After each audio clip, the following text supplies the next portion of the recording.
Good evening. It's the evening of our 7th day of Let's Make a Sourdough Starter. And let's have a look. I want to show you how my sourdough starters are looking.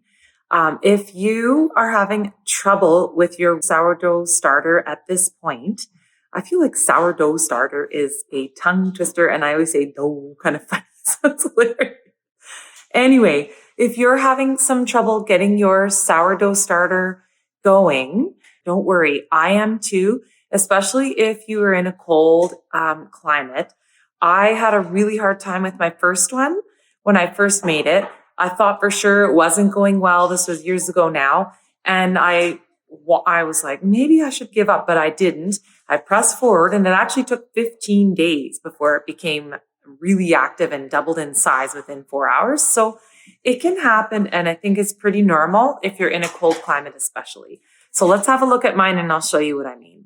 Betty, our brown rice sourdough starter, same thing. It's quite active. You can probably hear it bubbling. When you jiggle it, you can hear it. And smelling it, it is smelling quite yeasty as well, and you can see all the bubbles forming. Isn't that just amazing? It's so active and bubbly. I love it. And you can see there's quite a bit of rise on the side too. It hasn't quite doubled in size, although it's hard to tell in this huge container. But gluten-free starters don't always double in size. They're about 1/3 they rise up in. So it's doing that now. So I think our starter is ready for a bump up in the ratio. So we're going to discard all but 30 grams and feed it 50 and 50. And we're trying to learn to be intuitive here at how we choose to feed it. And we don't have to be stressed out about this. This is not a stressful thing at all. The cultures are very resilient, and it will come. If you don't have any activity right now, don't worry. I don't have any activity hardly at all in my regular sourdough starter yet, but they will come back, and you can make mistakes, and they will come back. So don't worry. Just go along with me, and you'll learn to use your intuition so that you can figure out what to do if anything goes wrong at any point. And when you're finished with your really good stir, then start to discard and keep only 30 grams of your starter.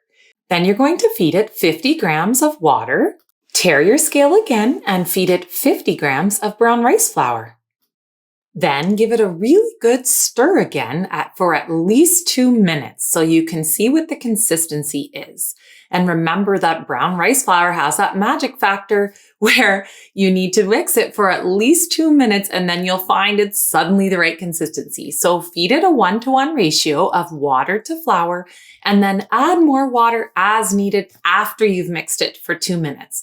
And don't worry, you're going to become your starter's expert caregiver. You're going to just get to know exactly the way that it looks and how it looks when you first start mixing it, when it has the right amount of water, because you'll get to know, okay, it's going to be good in 2 minutes.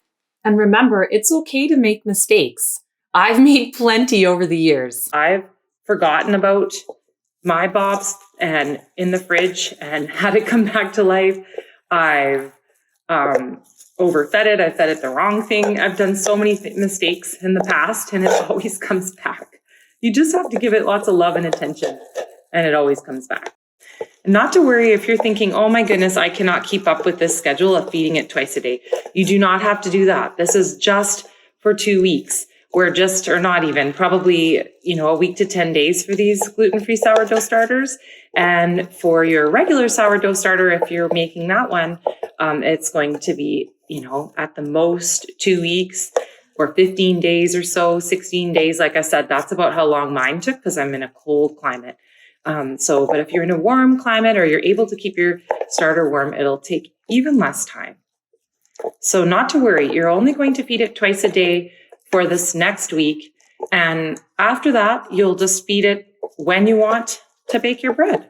So it's actually very, very, very easy and very straightforward to do. Just have to get the hang of it. And you're just going to love what you can do with it. And how much more versatile your gluten-free kitchen will become. My goodness, you're just going to love, love, love the bread and all the things that you can make with your discard as well.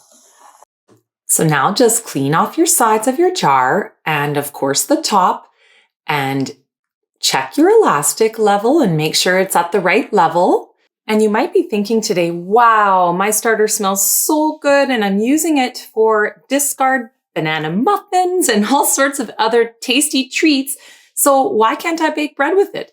And I can tell you, you absolutely can. And a lot of people do. However, your starter is still gaining strength and it has yet to gain the power that it needs in order to give your bread a good rise. But I promise in 2 weeks, it will. So now just cover your starter back up and place it in its snuggly spot. So remember, you can bake with your discard now. I've put lots of ideas in the post below, so check it out and don't throw out your discard. So please share with me, how is your starter looking on day 7? Is it taking off yet? Whether you started with us on April 1st or not, I'd still love to see a picture. And have a wonderful sleep, and we'll see you in the morning to feed our starters again. Good night.